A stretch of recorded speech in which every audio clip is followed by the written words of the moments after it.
आज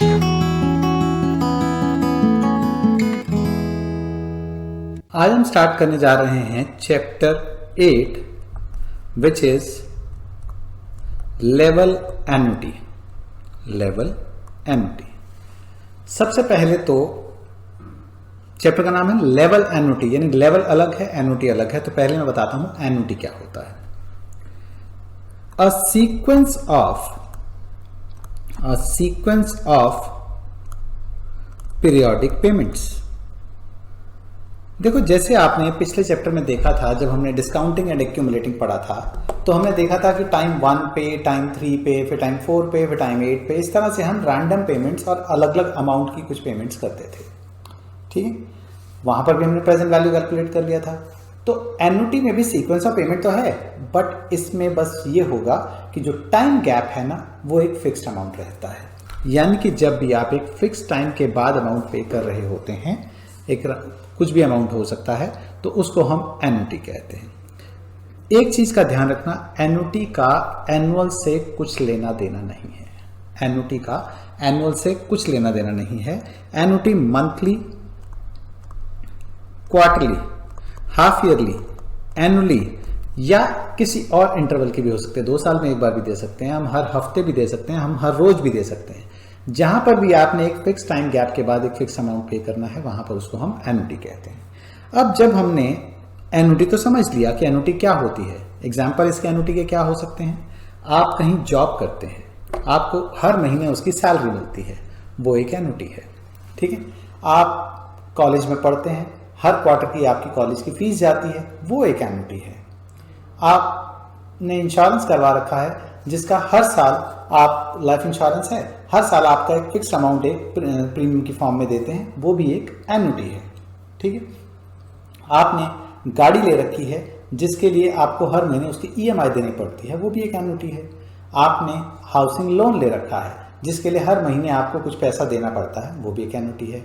आपने पढ़ने के लिए एजुकेशन लोन लिया हुआ था, अब आपकी जॉब लग चुकी है, आप उसको रीपे कर रहे हैं, तो वो भी आप एक फिक्स अमाउंट पे कर रहे हैं हर महीने, वो भी एक एन्युटी है। So annuity monthly, quarterly, half yearly, annually, 2 year, 3 year, 5 year, कुछ भी हो सकती है। फिक्स पीरियड होना चाहिए, वो कितना भी टाइम गैप का हो सकता है। अब बात करते हैं एन्युटी क्या हमेशा सेम लेवल का अमाउंट होता है। हाँ, इस चैप्टर में देखें तो सेम अमाउंट होता है। यानी जब एन्युटी के सारे, यानी ये जो डेफिनेशन है, a sequence of periodic payment में अगर मैं एक वर्ड और इंसर्ट कर दूं, a sequence of fixed periodic payment, तो ये बन जाएगा annuity. A sequence of fixed periodic payment बोलूं तो ये बन जाएगा हमारा एन्युटी। सो एन्युटी सेम अमाउंट की भी हो सकती है, तो इस चैप्टर में हम पढ़ेंगे जिसमें कि एन्युटी सेम अमाउंट की होती है। एन्युटी डिफरेंट अमाउंट्स की भी हो सकती है, जैसे हर साल एन्युटी एक पर्टिकुलर अमाउंट से इंक्रीज हो सकती है, कुछ पर्टिकुलर परसेंटेज से इंक्रीज हो सकती है। ये भी हो सकता है कि हर साल एन्युटी डिक्रीज हो रही हो, हर महीने एन्युटी डिक्रीज हो रही हो। मान लो मैंने कहा कि मैंने आपको कुछ लोन दिया है, अब उस लोन की आपने मंथली बेसिस पे रीपेमेंट करनी है। मैंने बोला जितने की भी पहली इंस्टॉलमेंट होगी ना, आपने 5 साल तक मुझे देने हैं। हर महीने इंस्टॉलमेंट का साइज 50-50 रुपये जो है ना कम होता चला जाएगा।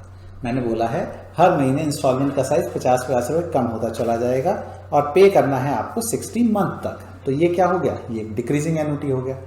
इंक्रीजिंग हो, डिक्रीजिंग हो, यानी कि जब हम वेरिएबल एन्युटी की बात करेंगे तो हम अगले चैप्टर में करेंगे। अभी इस चैप्टर में हम क्या स्टडी करने वाले हैं, लेवल एन्युटी, यानी कि जहां पर एन्युटी का अमाउंट जो रहता है वो फिक्स रहता है। चलिए, ये तो हो गया एन्युटी होती क्या है। देखो, एन्युटी की जब हमने पेमेंट करनी होती है ना, तो एन्युटी 2 तरीके से पेमेंट हो सकती है। एक तो हम अरियर में पेमेंट कर सकते हैं, और दूसरा हम एन्युटी की एडवांस में पेमेंट कर सकते हैं। देखो, अरियर मतलब हर पीरियड के एंड में दे रहे हैं हम, एडवांस मतलब हर पीरियड के बिगनिंग में दे रहे हैं। देखो, कुछ एन्युटीज ऐसी होती हैं जो मैंडेटरी होता है कि एडवांस में ही जाएंगी। ठीक है, कुछ में आपको चॉइस दे दी जाती है कि आपकी मर्जी है, जैसे मर्जी पेमेंट करो। मान लो आपने एक गाड़ी खरीदी, 10 लाख की गाड़ी थी, 3 लाख आपने डाउन पेमेंट किया, और उसके बदले में आपकी जो 5 साल की इंस्टॉलमेंट बैठती है 14,000 रुपये पर मंथ की से जो है इंस्टॉलमेंट बैठती है। अब जैसे ही 3 लाख रुपए आपने दिए और आपने गाड़ी परचेज की, लोन सैंक्शन हो गया, आपने बोला ठीक है जी गाड़ी की डिलीवरी दो, कहते ऐसे कैसे भाई साहब, पहली इंस्टॉलमेंट कौन देगा? नहीं, वो आपसे पहले ही चॉइस करवा लेते हैं कि आप अगर हर महीने के एंड में इंस्टॉलमेंट देंगे तो आपकी इतनी इंस्टॉलमेंट बैठेगी, हर महीने के बिगनिंग में देंगे तो इतनी बैठेगी, वो आपकी अपनी चॉइस है। ठीक है, क्योंकि जब आप डाउन पेमेंट कर चुके हैं तो ये तो हो नहीं सकता कि बिना इंस्टॉलमेंट दिए आप बिना कुछ दिए आप लेके जा रहे हैं, तो इसलिए वहां पर इन एरियर वाली ऑप्शन भी आपको अवेलेबल होती है।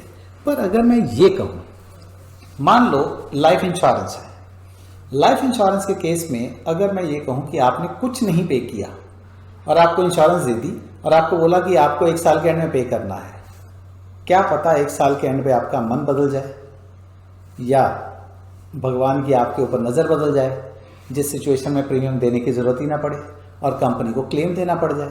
तो ऐसी सिचुएशन में कंपनी ने तो कुछ नहीं किया, कंपनी को तो वही हुआ उनके साथ, तो खाया पिया कुछ नहीं, गिलास थोड़ा 12 आना, यानी कि 1 रुपया भी मिला नहीं और क्लेम पूरे का पूरा देना पड़ गया। तो इसलिए विदाउट रिसीविंग द प्रीमियम वो कॉन्ट्रैक्ट ही नहीं बनता, क्योंकि कॉन्ट्रैक्ट के लिए जरूरी होता है कि अगर मैं आपको कोई आश्वासन दे रहा हूं, मैं आपको कोई एश्योरेंस दे रहा हूं कि मैं इस पर्टिकुलर इवेंट की हैपनिंग पे आपको ये चीज दूंगा, तो आपसे भी मैं कुछ उम्मीद करूंगा कि आप मुझे दोगे, उसके बाद ही मैं इंश्योरेंस दूंगा। सो प्रीमियम, इसलिए जो इंश्योरेंस होते हैं, इंश्योरेंस के प्रीमियम वो जनरली एडवांस में ही दिए जाते हैं। और जैसे स्कूल की या कॉलेज की फीस है, ये भी एडवांस बेसिस पे चलती है। हाँ, ये कोविड के टाइम में कुछ कॉलेजेस या स्कूल्स हो सकता है ऐसा बोल दें कि ठीक है, इतना ज़्यादा जो है आपके ऊपर प्रेशराइज नहीं करते कि आपको एडवांस में ही देना है, तो स्कूल वाले कई बार यही बोलते हैं कोई बात नहीं, जैसे ही आपको सूटेबल हो वैसे दे देना। बट जनरली जो होता है स्कूल या कॉलेज की जो फीस होती है that is payable in advance. ठीक है, अब ये आपको समझ आ गया कि एरियर क्या होता है और एडवांस क्या होता है और एरियर कहां देते हैं, एडवांस कहां देते हैं। इसके अलावा एन्युटी ना हो सकता है इमीडिएट एन्युटी हो सकता है डेफर्ड एन्युटी हो, इमीडिएट एन्युटी हो सकता है डेफर्ड एन्युटी हो। इमीडिएट एन्युटी का मतलब ये नहीं होता कि एडवांस में हो, इमीडिएट एन्युटी का सीधा सा मतलब होता है कि एन्युटी जो कि फर्स्ट पीरियड में पेमेंट हो जाएगी। जैसे मान लो मैं ये बोलूं कि हर महीने आपको इंस्टॉलमेंट देनी है, आज आपने लोन लिया और आपको बोला कि आज से ही आपको हर महीने इंस्टॉलमेंट देनी है। दैट कैन बी कि आप एडवांस में भी दे सकते हैं, आप महीने के एंड से भी स्टार्ट कर सकते हैं, वो आपकी डिपेंडिंग अपॉन कि आपका कॉन्ट्रैक्ट कैसा है और कॉन्ट्रैक्ट की क्लॉज क्या है। बट इसको भी मैं इमीडिएट एन्युटी बोलूंगा। डेफर्ड एन्युटी किसको कहते हैं?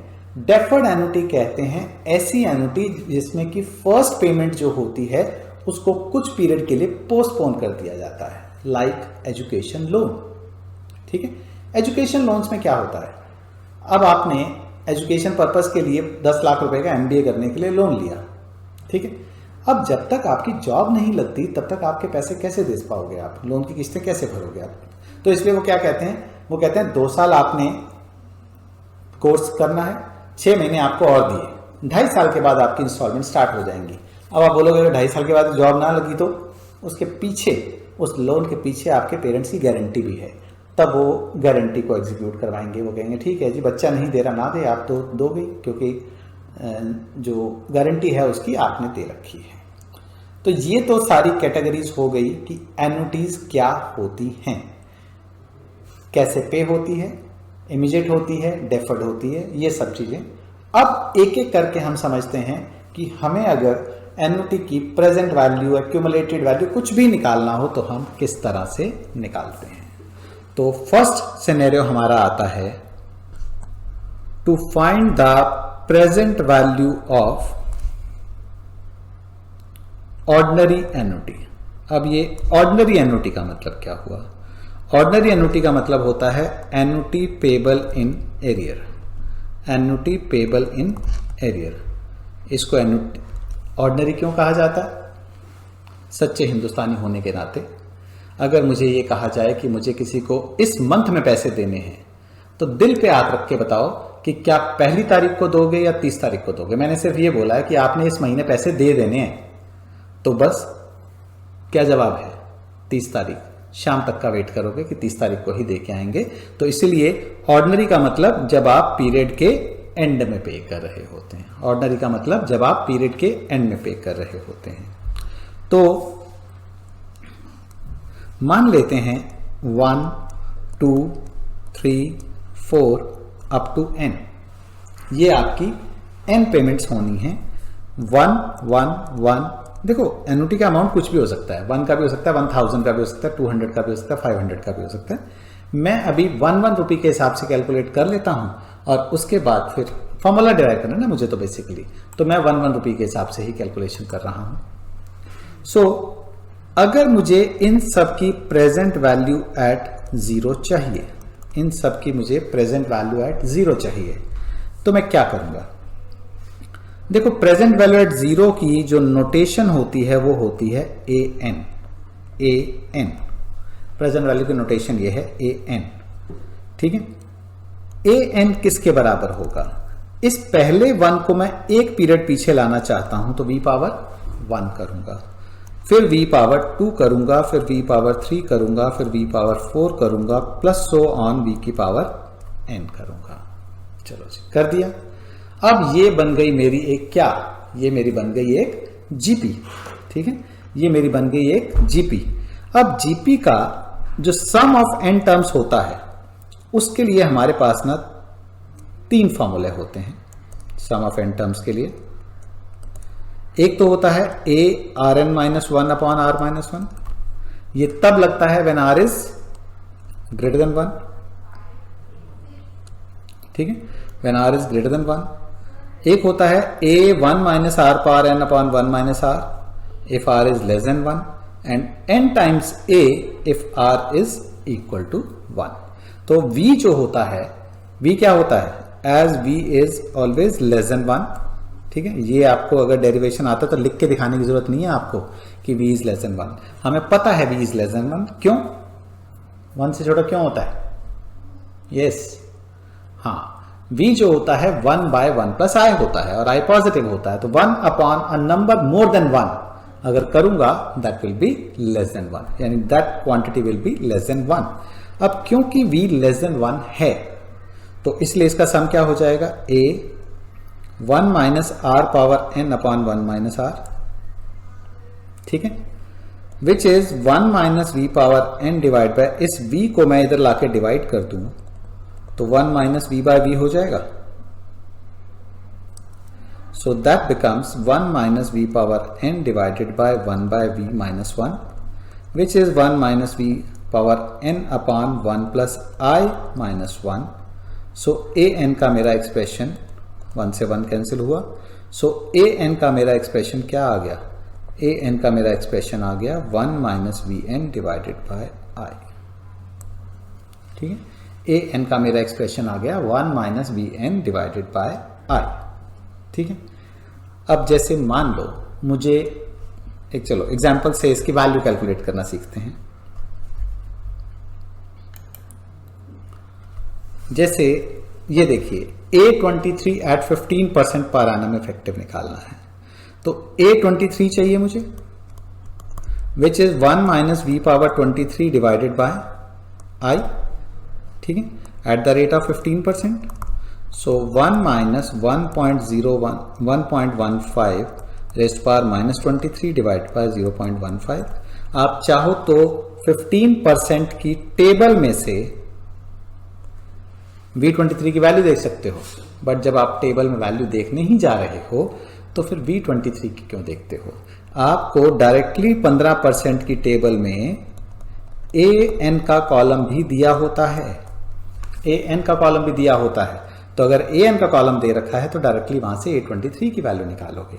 हाँ, अपनी चेक करने के लिए कि आप फॉर्मूला सही तरह से अप्लाई कर रहे हैं, आप for the time being practice के टाइम पे एक दो खुद कैलकुलेट करके देख सकते हैं ये वैल्यूज, और देख सकते हैं कि उसकी वैल्यू जो है हमारी जो टेबल वैल्यू उसके साथ मैच कर रही है नहीं कर रही। हाँ, बस ये ध्यान रहे कि टेबल वैल्यू जो आपकी डेसिमल के बाद जस्ट 5 प्लेस तक वैल्यू देती है, इसलिए हो सकता है minor discrepancy at the stage of 5th point आ जाए, कि उन्होंने राउंड ऑफ कर रखा हो, आपने राउंड ऑफ ना किया हो। चलिए, तो हमारा an 1 minus bn upon I था और इसका हमने कैलकुलेशन भी करना सीख लिया। अब इसके साथ कुछ पॉइंट्स टू रिमेंबर हैं।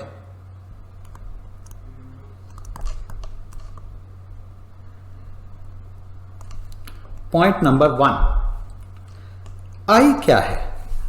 आप बोलोगे आई क्या है? आई रेट ऑफ इंटरेस्ट है, ये बोलोगे ना। आई क्या है? आई रेट ऑफ इंटरेस्ट है।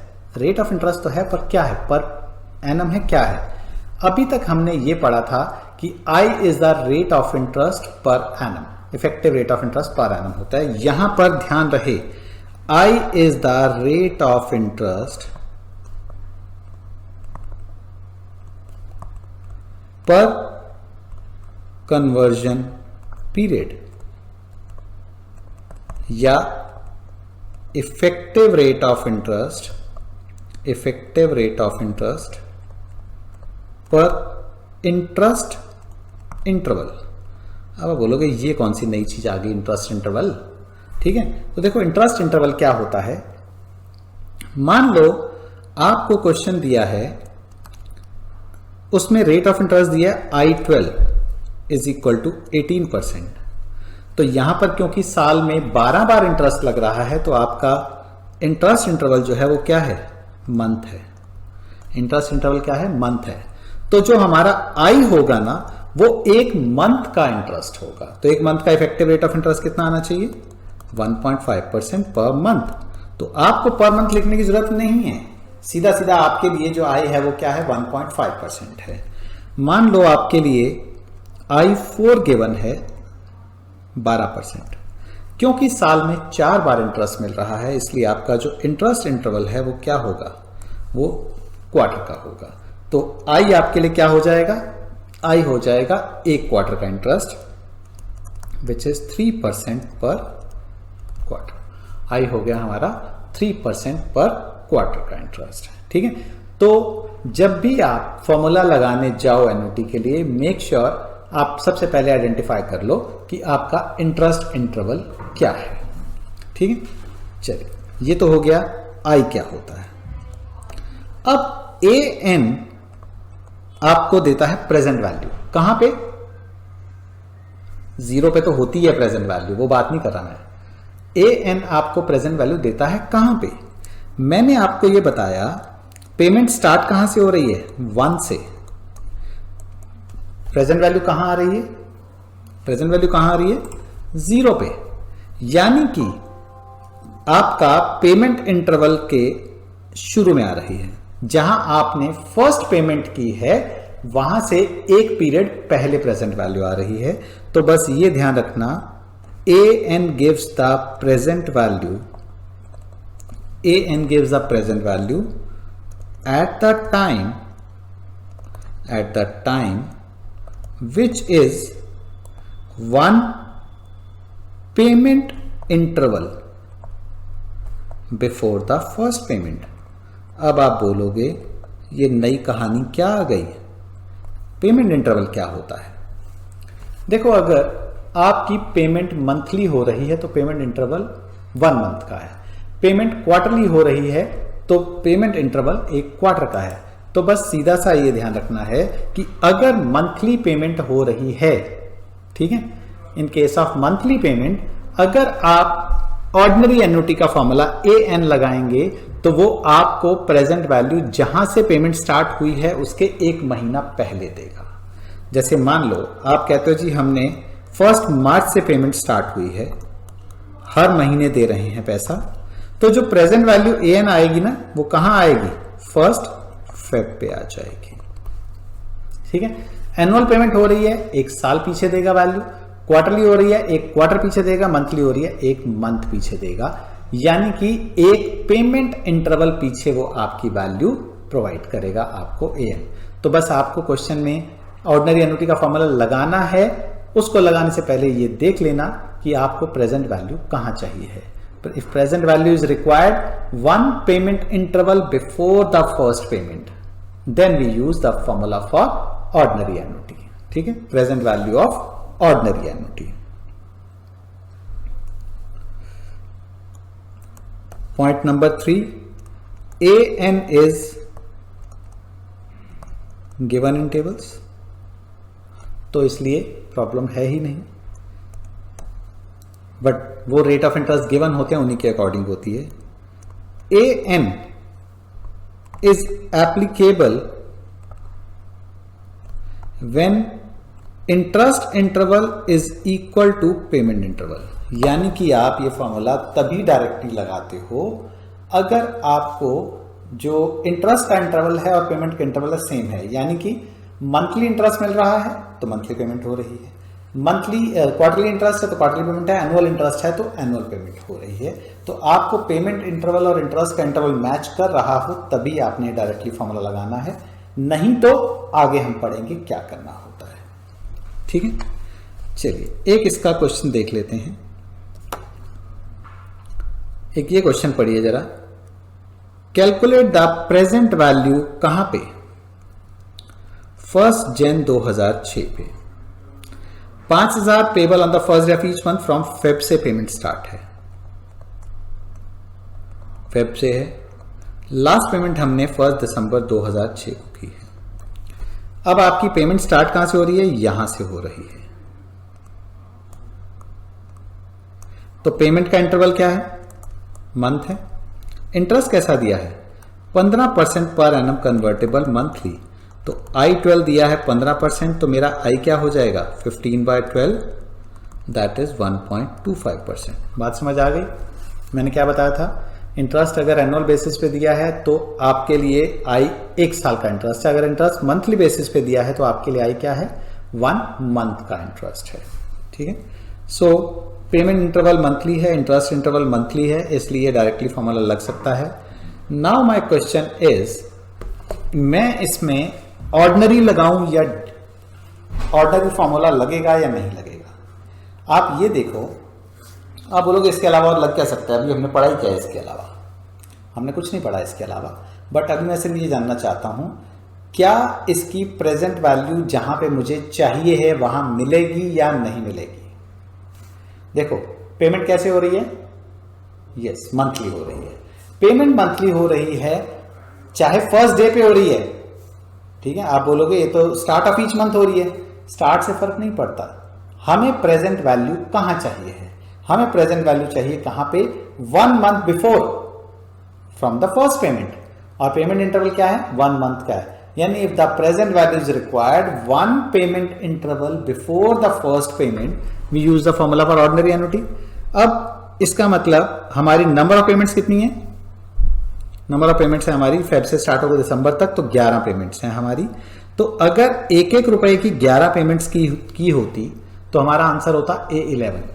अब हमने कितनी की हैं, 5-5 हजार रुपए की 11 पेमेंट्स की हैं, तो हमारा आंसर क्या होगा, 5000 इंटू A11, कौन से रेट पे, 1.25% पे। ये आपको टेबल में तो प्रोवाइडेड होगा नहीं, तो इसकी कैलकुलेशन आपको खुद ही मैन्युअली करनी पड़ेगी, यानी कि इसको आप इस तरह से कैलकुलेट करेंगे, 1 minus 1.0125 raised to power -11 divided by 0.0125, जो भी इसका आंसर होगा that will be the present value of these 5,000 payments for 11 months at the start of the year 2006। यानी कि अब ये जो प्रेजेंट वैल्यू मिली, ठीक है, ये जो प्रेजेंट वैल्यू मिली, क्या मतलब क्या है इसका। मान लो मैंने किसी को ये कहा, यार 1 जनवरी 2006 को यार मुझे कुछ पैसे चाहिए, लोन चाहिए मुझे, मैं तुझे 5-5 हजार रुपये अगले 11 महीने में लौटा दूंगा। वो कहता है ऐसे नहीं दूंगा मैं, विदाउट इंटरेस्ट नहीं देने वाला भाई। मैंने बोला क्या इंटरेस्ट चार्ज करेगा, कहता है 1.25% पर मंथ का इंटरेस्ट चार्ज करूंगा।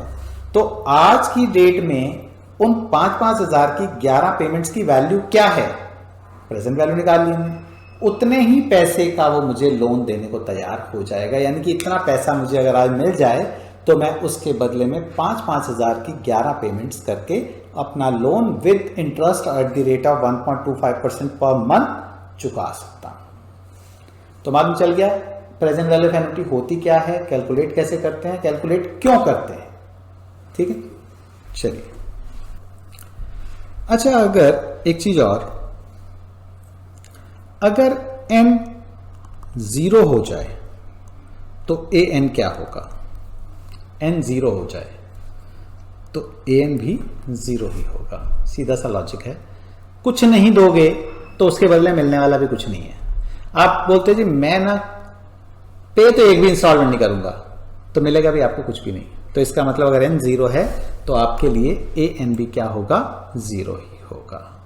ठीक है, चलिए नेक्स्ट आते हैं हम present value, second case, present value of annuity due.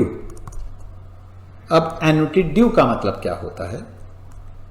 Annuity due मतलब payable in advance. Payable in advance does not mean at the beginning of month और बिगिनिंग ऑफ ईयर।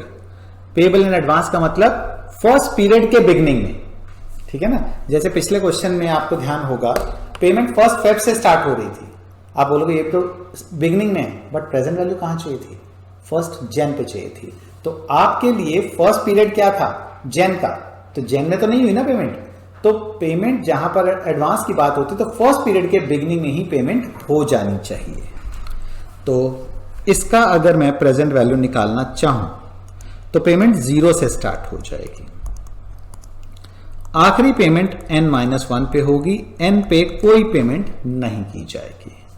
अब मैं इसकी अगर प्रेजेंट वैल्यू निकालना चाहूं तो देखो 1 तो 1 ही रहेगा, जो ऑलरेडी 0 पे है उसको और कितना 0 पे लाओगे। ठीक है, दूसरे वाला 1 v हो जाएगा, तीसरे वाला 1 v स्क्वायर हो जाएगा, आखिरी वाला 1 v n-1 पीरियड पीछे आने से n-1 पीरियड पीछे आने से v की पावर n-1 हो जाएगा।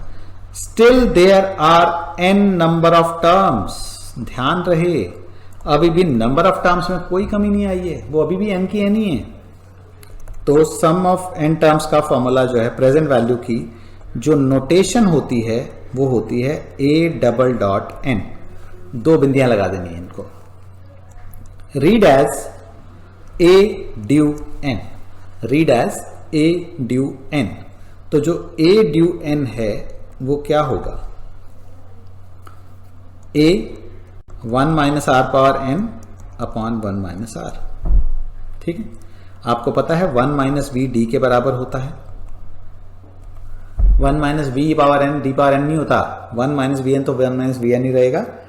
1 - v आपका d के बराबर होता है। तो a ड्यू n हमारा हो गया 1 - v power n divided bye d हो गया। तो ये तो हमारा फॉर्मूला बन गया। ठीक है, अब इसके कुछ पॉइंट्स समझ लेते हैं।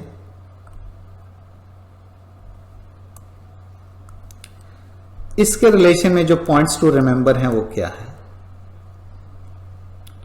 फर्स्ट पॉइंट तो वही है कि I is the rate of interest per conversion period. I एक पीरियड का रेट ऑफ इंटरेस्ट है, एक इंटरेस्ट इंटरवल का रेट ऑफ इंटरेस्ट है। दूसरा A ड्यू n आपको प्रेजेंट वैल्यू कहां देता है? मैं फिर से आंसर नहीं सुनना चाहता कि 0 पे देता है। 0 पे तो प्रेजेंट वैल्यू पिछले वाले की भी थी।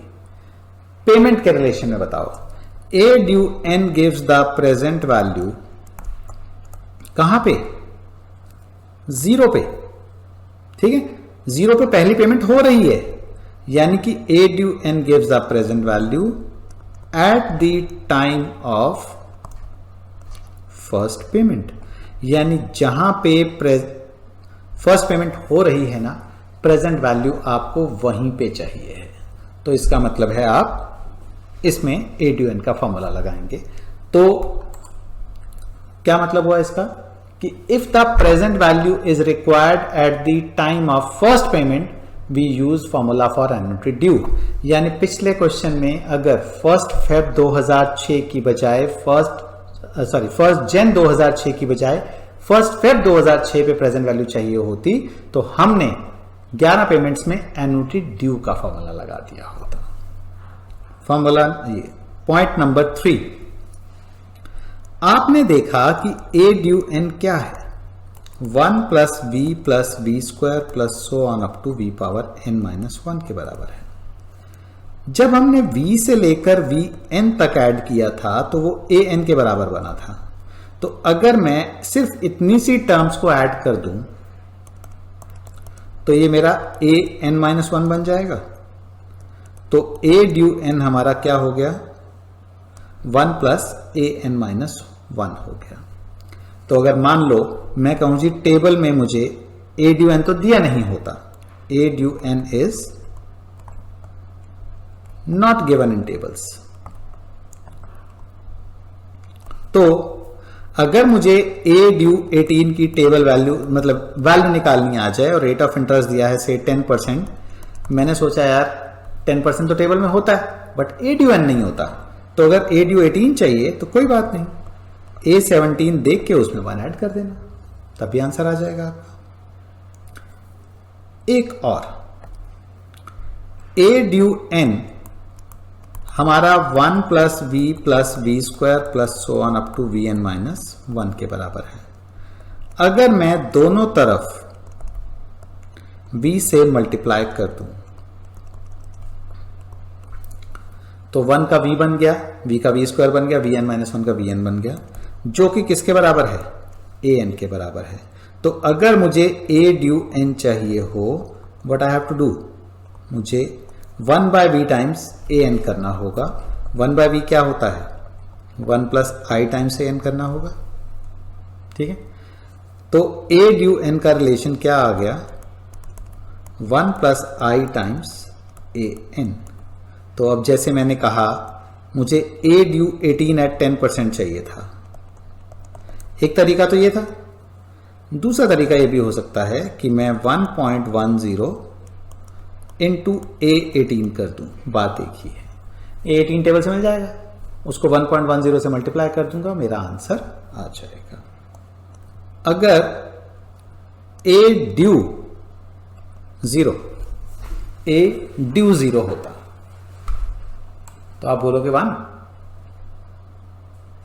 होगा क्या, नहीं, A ड्यू 0 फिर भी 0 रहेगा, क्योंकि नंबर ऑफ पेमेंट्स तो 0 ही है ना। अगर कुछ नहीं पे करोगे तो एडवांस या एरियर की तो बाद में बात आती है ना, आप पे ही कुछ नहीं कर रहे, इंस्टॉलमेंट तो एक भी नहीं दे रहे, तो उसकी वैल्यू जो होगी वो 0 की 0 ही रहेगी। चलिए इसके बेस पे, इस फॉर्मूले पे बेस्ड एक क्वेश्चन देखते हैं।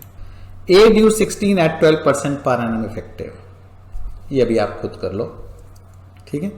तो ए ड्यू 16 बेसिकली क्या होगा, 1 minus V power N divided by D करना था, डी क्या होता है I upon 1 plus I, D क्या होता है I upon 1 plus I. Calculation आप खुद करो, मेरा मैं नहीं करा कैलकुलेशन इसमें। चलिए ये एग्जांपल पढ़ लो एक बार। Calculate the present value as at 1st Jan 2007 of a series of payment of,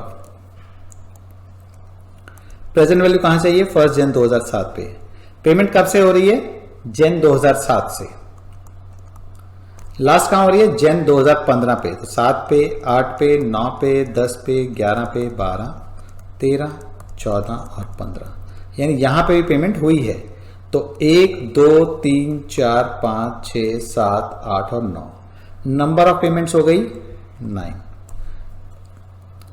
payment का इंटरवल क्या है, annually. Rate of interest 12% per annum का, तो इंटरेस्ट का इंटरवल क्या है, एनुअली। पेमेंट का इंटरवल और इंटरेस्ट का इंटरवल मैच कर रहा है, यानी कि हमारा डायरेक्ट फॉर्मूला लग सकता है 15,000 इंटू A9 करूं या A ड्यू 9 करूं, A9 करूं या A ड्यू 9 करूं। मुझे प्रेजेंट वैल्यू कहां चाहिए, 1st Jan 2007 पे। क्या वहां पे कोई पेमेंट हुई है, क्या वहां पे कोई पेमेंट हुई है, यस हुई है, यानी कि फर्स्ट पेमेंट हुई है। If the present value is required at the time of first payment, then we use what, then we use formula for annuity due, ठीक है। तो हमें A9 ना करके A ड्यू 9 करना होगा, ठीक है। चलिए ये हमारा हो गया case of present value of annuity due.